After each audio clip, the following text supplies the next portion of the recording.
तो मूवी शुरू होती है 6 अगस्त 1897 से, जहां पर विटबाय इंग्लैंड में एक सी के किनारे एक शिप बहती हुई आती है जो कि तबाह हो गई थी और शायद किसी हादसे से गुजरी थी। और उस इलाके की पुलिस उसको इन्वेस्टिगेट करने जाती है क्योंकि उस जमाने में शिप जो होती थी वो एक मेजर पार्ट ऑफ ट्रांसपोर्ट हुआ करती थी और जगहों को जोड़ने की बड़ी कड़ी हुआ करती थी। अब पुलिस यहाँ पर शिप के आसपास देखती है और एक ऑफिसर शिप के अंदर जाता है और जब वो बाहर आता है तो कांस्टेबल उससे पूछता है कि उसने अंदर क्या देखा, जिस पर वो बताता है कि वो ये चेक करने गया था कि कोई बचा भी है या फिर नहीं, लेकिन कोई भी इंसान नहीं है जो कि शिप पर बचा होगा। और अंदर उसको कैप्टन्स लॉग मिलती है जिसे कांस्टेबल रीड करने लगता है, जिसमें लिखा हुआ था कि ये लॉग एक रिकॉर्ड है और एक वार्निंग भी है और अगर उस चीज ने उन लोगों को यानी कि ह्यूमन काइंड को ढूंढ लिया तो बहुत बुरा होगा। उसने डिमीटर को अबैंडन कर दिया, मींस तबाह कर दिया, और वो लोग उस चीज को रोकने की कोशिश करेंगे, लेकिन अगर वो हार जाते हैं तो यहाँ पर पुलिस वाले और आगे आने वाले सारे ह्यूमंस बहुत बड़े खतरे में आने वाले हैं। अब कांस्टेबल और बाकी पुलिस ऑफिसर शिप को देखते हैं तो उनकी भी रूह कांप जाती है। जैसा कि मैं वीडियोस में लिखता हूँ ना कि आपकी रूह कांप जाएगी, बिल्कुल वैसे ही, क्योंकि ये शिप जो है मौत के मंजर को साफ साफ बयां कर रही थी। यहाँ पर कुछ बहुत ही भयानक घटा था। खैर अब कहानी 4 हफ्ते पहले से शुरू होती है, जहाँ पर डिमीटर शिप वारना बल्गेरिया के पोर्ट पर थी और कुछ लोग उस पर कार्गो लोड करने जाते हैं जो कि लंदन इंग्लैंड जाना था। हम शिप के कैप्टन एलियट को देखते हैं जो कि अपने ग्रैंडसन टोबी के साथ ट्रैवल कर रहे हैं। उनके साथ फर्स्ट मेट मींस कैप्टन का साथ ही वोचेक और कुछ क्रू मेंबर्स थे। अब कैप्टन एलियट वोचेक से कहते हैं कि उन्हें शिप पर कुछ लोगों की जरूरत होगी, तो यहाँ पर वो 2-3 लोगों को पिक कर ले जिन्हें काम के मुताबिक पैसे भी दे दिए जाएंगे। अब वोचेक लोगों को सेलेक्ट करना शुरू करता है और लाइन में एक आदमी क्लेमेंस भी होता है जो कि असल में एक डॉक्टर था और उसे इंग्लैंड जाना था, तो वो भी शिप पर एज अ क्रू चलने को बोलता है, लेकिन वोचेक इसके लिए मना कर देता है। अब वो 3 लोगों को चुनता है और वो सभी लोग शिप पर आते हैं। जो लोग यहाँ तक कार्गो की क्रेट्स लेकर आए थे जिनमें कुछ पेट्रोलियम और बाकी कुछ और भी सामान था। अब वोचेक उन्हीं लोकल रोमानियन लोगों से सामान लोड करवाने को कहता है, लेकिन वो लोग उसके पैसे वापस करके उसे ही गुड लक बोलकर चले जाते हैं। और तो और उन्हें कार्गो लाने के लिए जितने पैसे मिले थे ना वो उससे ज्यादा उसको दे गए थे। मींस उन्हें इतनी जल्दी थी उन क्रेट्स को दूर करने की, और उन्होंने कहा भी था कि रात होने वाली है तो उन्हें जल्दी से जल्दी यहाँ से जाना होगा। यानी कि यहाँ पर जो कुछ हो रहा था वो बिल्कुल सही नहीं था, क्योंकि मेहनत का पैसा हर कोई लेना चाहता है, लेकिन अगर कोई मेहनत के पैसे को इनकार कर देता है तो यानी कि यहाँ पर उसकी जान उस चीज से ज्यादा बड़ी है। खैर अब शिप का जो क्रू होता है वही सामान लोड करने लगता है क्योंकि रोमानियन लोग तो उसको ऐसे ही छोड़ गए, लेकिन एक लोकल जिसे क्रू में सेलेक्ट किया गया था वो उन क्रेट्स को देखता है जिनके ऊपर ड्रैगन सिंबल बना हुआ था, जिसे देखते ही वो परेशान हो उठता है और क्रेट्स की रस्सी उसके हाथ से निकलने से क्रेट नीचे गिर जाता है और नीचे टोबी था जिसको क्लेमेंस बचा लेता है और कैप्टन एलियट उसको शिप पर एज अ क्रू चलने की परमिशन दे देता है। और उस आदमी पर गुस्सा करते हैं जो कि ये कहता है कि उन लोगों ने ड्रैगन सिंबल के बारे में क्यों नहीं बताया, और वो इस मार्क को जानता है ये एक बैड ओमन है और वो लोग ही गोल्ड और डेविल सरपेंट को संभाले और गॉड उन्हें प्रोटेक्ट करे। और इतना कहकर वो वहां से निकल जाता है। अब तभी कार्गो लोड किया जाता है और शिप लंदन के लिए रवाना हो जाती है, जिसे जाते हुए वो लोकल्स देखते हैं और गॉड से प्रे करते हैं, जिससे हम काफी हद तक समझ पाते हैं कि शिप पर जो कार्गो है उसके अंदर कोई ना कोई गड़बड़ थी। अब शिप के ऊपर क्लेमेंस को टोबी सब जगह घुमाता है और सबके रूम्स दिखाता है और बोलता है कि यहाँ पर किसी को कोई भी दिक्कत हो तो वो टैप करता है, जिससे कि बाकी लोगों को सिग्नल मिल जाता है। वो और भी बाकी सारी चीजें दिखाता है और गैली यानी कि शिप के किचन को भी दिखाता है, जहाँ पर जोसेफ नाम का कुक है जो कि बहुत ही ज्यादा रिलीजियस है। तभी हम कैप्टन एलियट को देखते हैं जो कि अपना लॉग लिख रहे थे, जिसमें वो बताते हैं कि शिप 6 जुलाई को कार्गो लेकर बढ़ चुकी है और कार्गो में टर्किश कॉटन है,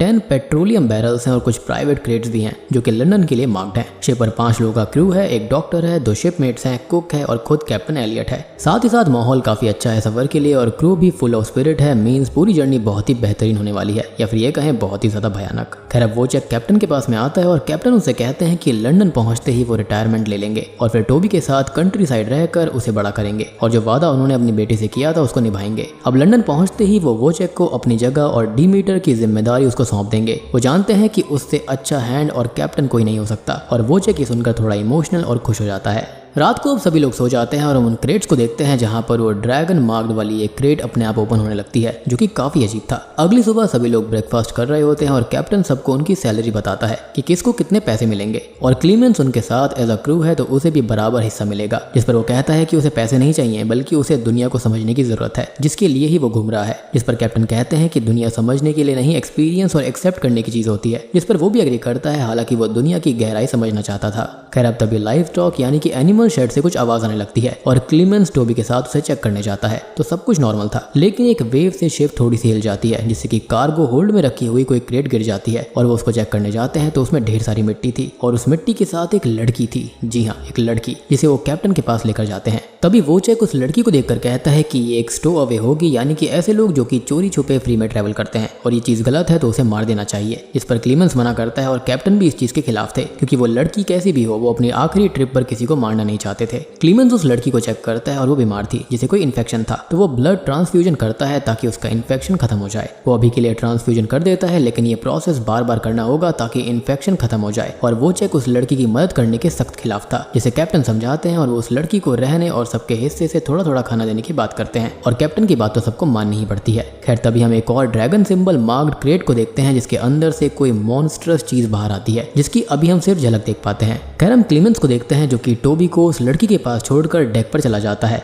मेट ऑलगैरन के पास में, जो कि उससे कहता है कि शिप पर वुमेन का होना बैड ओमेन माना जाता है और मैन को ये अच्छा नहीं लगेगा, लेकिन क्लीमेंस ये बातें नहीं मानता था। अब ऑलगैरन आसपास का नजारा देखने लगता है और उसे एक झलक किसी मॉन्स्टर की दिखती है जिससे वो थोड़ा परेशान हो जाता है। वो क्लीमेंस से भी बात करता है और कहता है कि उसने कुछ अजीब देखा है, कोई चीज या फिर कोई लिविंग बीइंग। अगले सीन में हम शिप डेक के नीचे लाइफ स्टॉक होल्ड को देख पाते हैं जहां पर टोबी का डॉग घूम रहा था और वो मॉन्स्टर उसको दिखाई देता है जिस पर वो भौंकने लगता है और वो मॉन्स्टर उस पर अटैक कर देता है। कुछ ही देर के बाद में जोसेफ मीट के लिए नीचे आता है और देखता है कि पूरा लाइफ स्टॉक मरा पड़ा है, कटी पिटी हालत में है और वो डॉग भी मरा हुआ था। वो सबको इसके बारे में बताता है और कैप्टन कहते हैं कि ये काम जिसने किया हो वो खुद ही सामने आ जाए। इस पर कुछ लोग कहते हैं कि यहाँ पर अनजान वही लड़की है और कुछ लोग क्लीमेंस पर भी शक कर रहे थे जहाँ पर वो कहता है कि वो लड़की कुछ करने की हालत में है ही नहीं और उसने कुछ नहीं किया। किसी को भी कुछ भी समझ में नहीं आता कि ये सब हुआ कैसे है और कैप्टन बोलते हैं कि शायद इन्फेक्शन फैल रहा होगा और अगर ऐसा हुआ है तो शिप का सफर यहीं पर रोकना होगा। जिस पर क्लीमेंस कहता है कि इन्फेक्शन ऐसे नहीं फैलता और वो उन एनिमल्स के घाव को भी अच्छे से चेक करता है और अब कैप्टन सबको वापस काम पर लगने के लिए बोलते हैं और इन एनिमल्स की बॉडी को सी में फेंकने के ऑर्डर्स दिए जाते हैं।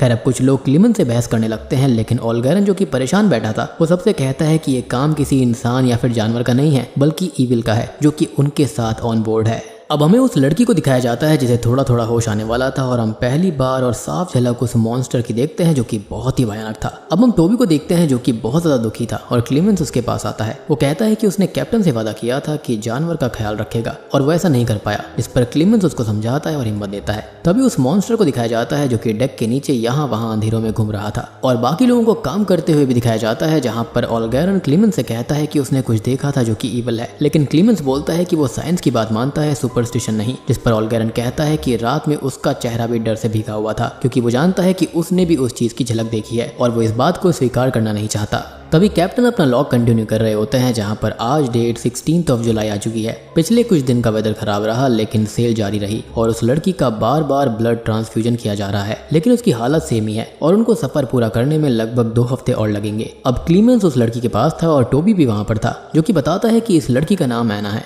और वो ये समझा क्योंकि ऑलगैरन ने उसे थोड़ी बहुत रोमानियन सिखा दी है जिससे कि वो उस लड़की की बात समझ पाया। बाकी वो थोड़ी बहुत इंग्लिश भी बोलती है और वो इतना समझ पा रहा है कि उसे बुरे सपने आ रहे हैं और वो फीड वर्ड बार बार बोलती रहती है। अब क्लीमेंस रात में घूम रहा था जिसे जोसेफ मिलता है जो कि उससे कहता है कि अब रैट्स की आवाज नहीं आती और वो दिखाई भी नहीं देते, सारे रैट्स खत्म हो चुके हैं। इस पर क्लीमेंस कहता है कि वो इन्फेक्शन से मारे गए होंगे, जिस पर वो बताता है कि ऐसा कभी नहीं होता, एक साथ चूहे नहीं मरते और बिना चूहों की शिप एक तरह से नेचर के खिलाफ है और किसी चीज ने रैट्स को खत्म किया है जो कि सही नहीं है। तभी हम एक क्रू मेंबर को देखते हैं जो कि डेक पर घूम रहा होता है, जिसे कुछ आवाज आती है और वो चेक करने जाता है तो एक जगह डेक टूटा हुआ था और अब उसे वही मॉन्स्टर दिखता है जो कि उस पर अटैक करके उसका खून पीने लगता है और उसको जान से मार देता है और उसकी बॉडी को होल्ड में ले जाकर खाने लगता है जिससे कि वो अपनी पावर्स रीगेन कर रहा था। अब सुबह सभी लोग उस क्रू मेंबर को गायब पाते हैं और उसका नाइफ वहीं पर पड़ा हुआ था और रात में क्लीमेंस ने ही वो ब्लड वगैरह टूटा हुआ डेक देखा था। वोचेक को क्लीमेंस के ऊपर शक होता है, लेकिन वो उसका शक क्लियर करता है और कैप्टन से कहता है कि उसने एनिमल्स की इंजरीज को एग्जामिन किया था, वो किसी बाइट्स की तरह थे और अब तक ऐना को होश आ जाता है जो कि बाहर आती है और ये सब देखकर सुनकर डर जाती है और कहने लगती है कि वो यहाँ पर आ चुका है, उन लोगों को शिप से उतर जाना चाहिए, लेकिन कोई भी उसकी बात पर ध्यान नहीं देता और क्लीमेंस उसको संभालता है। सबको लग रहा था कि वो इन्फेक्शन से उठी है, उसे बुरे सपने आते हैं, इसकी वजह से उसे ऐसा लग रहा है। क्लीमेंस एना से बात करता है और पूछता है कि वो किसके बारे में बात कर रही थी, जिस पर वो बताती है कि वो एक ईवल है जो कि माउंटेन्स के ऊपर कैसल में रहता है और रात में बाहर निकल कर मासूमों के खून पर फीड करता है, जिसको सभी द फेमस ड्रैकुला बुलाते हैं।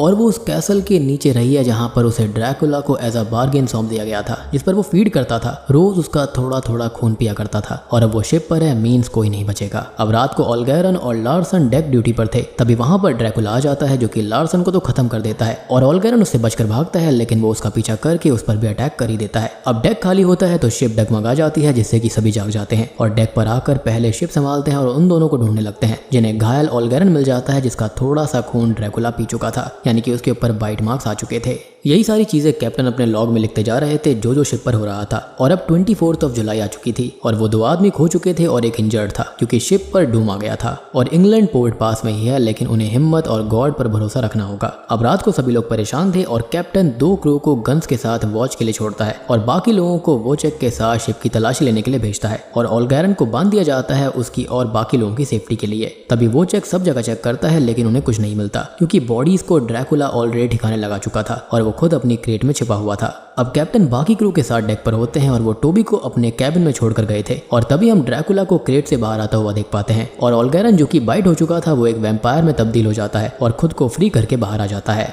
टोबी भी वहां पर घूम रहा होता है, जिस पर ड्रैकुला अटैक करने के लिए बढ़ता है और वो खुद को कैबिन में बंद करके हेल्प के लिए टैप करने लगता है, जैसे कि मैंने आपको स्टार्टिंग में बताया था। जिसे सुनकर सभी लोग उसके पास आ जाते हैं और बाहर खड़े हुए ओल्गैरन को देखते हैं जो कि उन पर अटैक कर देता है, जिसे वोचेक रोकता है और कैप्टन और क्लीमेंस कैबिन ओपन करने की कोशिश करते हैं, लेकिन अंदर ड्रैकुला था जिसे वो लोग देख लेते हैं और वो टोबी पर अटैक करके उसे बाइट करके उसका ब्लड भी पी लेता है और अब तक एना शूट करके कैबिन का लॉक तोड़ देती है। वो लोग अंदर आते हैं और ड्रैकुला भाग चुका था और वो लोग टोबी को संभालते हैं, जिसे क्लीमेंस ब्लड चढ़ाता है ताकि वो बच जाए, लेकिन कैप्टन बहुत ज्यादा परेशान हो जाते हैं जो कि लॉग में यही सब लिख रहे थे। और अब 1 अगस्त आ जाता है और लंदन 5 दिन की दूरी पर था। उन सब ने ओल्गैरन को बांध दिया था, जिससे कि क्लेमेंस बात करने की कोशिश करता है, लेकिन अब तक सुबह हो जाती है और एक वैम्पायर धूप से जलने लगता है तो ओल्गैरन भी जलता है, जिसे उसके पेन से फ्री करने के लिए वोचेक उसको शूट कर देता है। और अब तक सभी लोग बहुत परेशान और दुखी हो गए थे। अब वो सब आपस में बात करते हैं और जोसेफ यहाँ पर उसे सेटन समझ रहा था, यानी कि ड्रैकुला को, जो कि उन्हें उनके गुनाहों की सजा देने आया है और सब लोग मारे जाएंगे। क्लीमेंस वोचेक से बात करते हुए कहता है कि जो ट्रेड्स ओल्गैरन में आए हैं वो टोबी में भी आ सकते हैं, जिस पर वोचेक कहता है कि क्या उसे खत्म करना होगा, जिस पर वो कहता है कि उन्हें उस चीज को ढूंढना होगा जिससे पता लगाया जा सके कि टोबी को कैसे बचाया जा सकता है, यानी कि ड्रैकुला के जरिए। और एना यहाँ पर एक्सेप्शन है क्योंकि उसकी बाइट्स काफी छोटी थी, बाकी टोबी और ओल्गैरन की बाइट्स काफी बड़ी थी जिन्हें वो झेल नहीं पाए और इन्फेक्टेड हो गए, यानी कि यहाँ पर ड्रैकुला खून पीने के हिसाब से बाइट्स को छोटा या फिर बड़ा कर सकता है। खैर अब क्लीमेंस एना के साथ सारी क्रेट्स को चेक करने जाता है और रात हो गई थी तो उन्हें क्रेट तो मिल जाती है, लेकिन ड्रैकुला उसके अंदर नहीं था जो कि बाहर था और शिप से बचकर भाग रहे जोसेफ के ऊपर वो अटैक करके उसे भी खत्म कर देता है।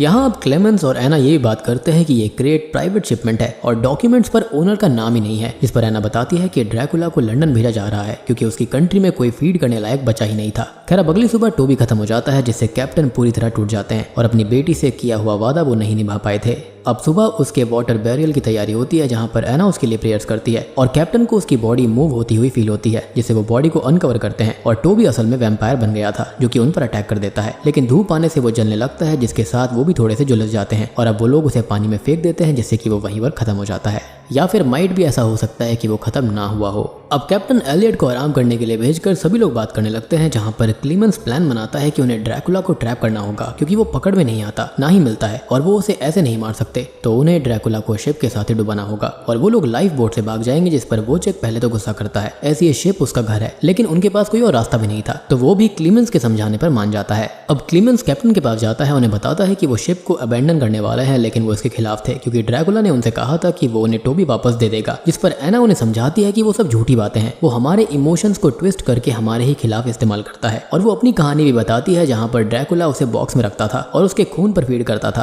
अब कैप्टन सारी बात समझ जाते हैं और वो कहते हैं कि शिप को आखिरी बार वही चलाएंगे क्योंकि अब उनके पास जाने के लिए कोई जगह नहीं रही और जिसके लिए वो जीना चाहते थे, यानी कि टोबी के लिए, वो भी जा चुका है। खैर अब रात हो चुकी थी, ट्रैप लग चुका था, लेकिन ड्रैकुला को मारना इतना आसान नहीं है। वो यहाँ पर बहुत ही चालाक होता है और बहुत ही विशियस है। वो अटैक करके एक क्रू मेंबर को खत्म कर देता है और वोचेक इसमें इंजर्ड होकर डेक के नीचे गिर पड़ता है। वो शिप में छेद करने लगता है उसे सिंक करने के लिए, लेकिन अब तक ड्रैकुला वहां पर आकर उसे खत्म कर देता है। तभी कैप्टन शिप संभालते हैं और वो उनके पास आकर उन्हें भी खत्म कर देता है और क्लीमेंस उन्हें संभाल कर अलविदा करता है, जो कि उससे कहते हैं कि वो दुनिया तक उनकी बातें पहुंचाए कि जो उन्होंने कहा वो सच था, यानी कि ये लॉग बिल्कुल सच है, ना कि कोई कहानी। अब क्लीमेंस चिल्लाकर ड्रैकुला को चैलेंज करता है कि वो कोई गॉड नहीं है और वो उससे बिल्कुल नहीं डरता, वो हेल में ही जाएगा। और अब तक ड्रैकुला उस पर अटैक करता है जिसे एना शूट करती है और अब वो एना को पकड़ लेता है। क्लीमेंस उसे बचाने जाता है और अब ड्रैकुला उसे मारने ही वाला होता है और क्लीमेंस कहता है कि वो उससे नहीं डरता। और ड्रैकुला जो कि धीरे धीरे इंसानों की चीजें सीखने लगा था, उनकी भाषा सीख रहा था, वो कहता है कि वो जरूर डरेगा। और अब तक एना शिप की रस्सी काट देती है जिससे कि वो एक बड़ी सी पोल के नीचे दब जाता है और ये दोनों पानी में जंप कर देते हैं।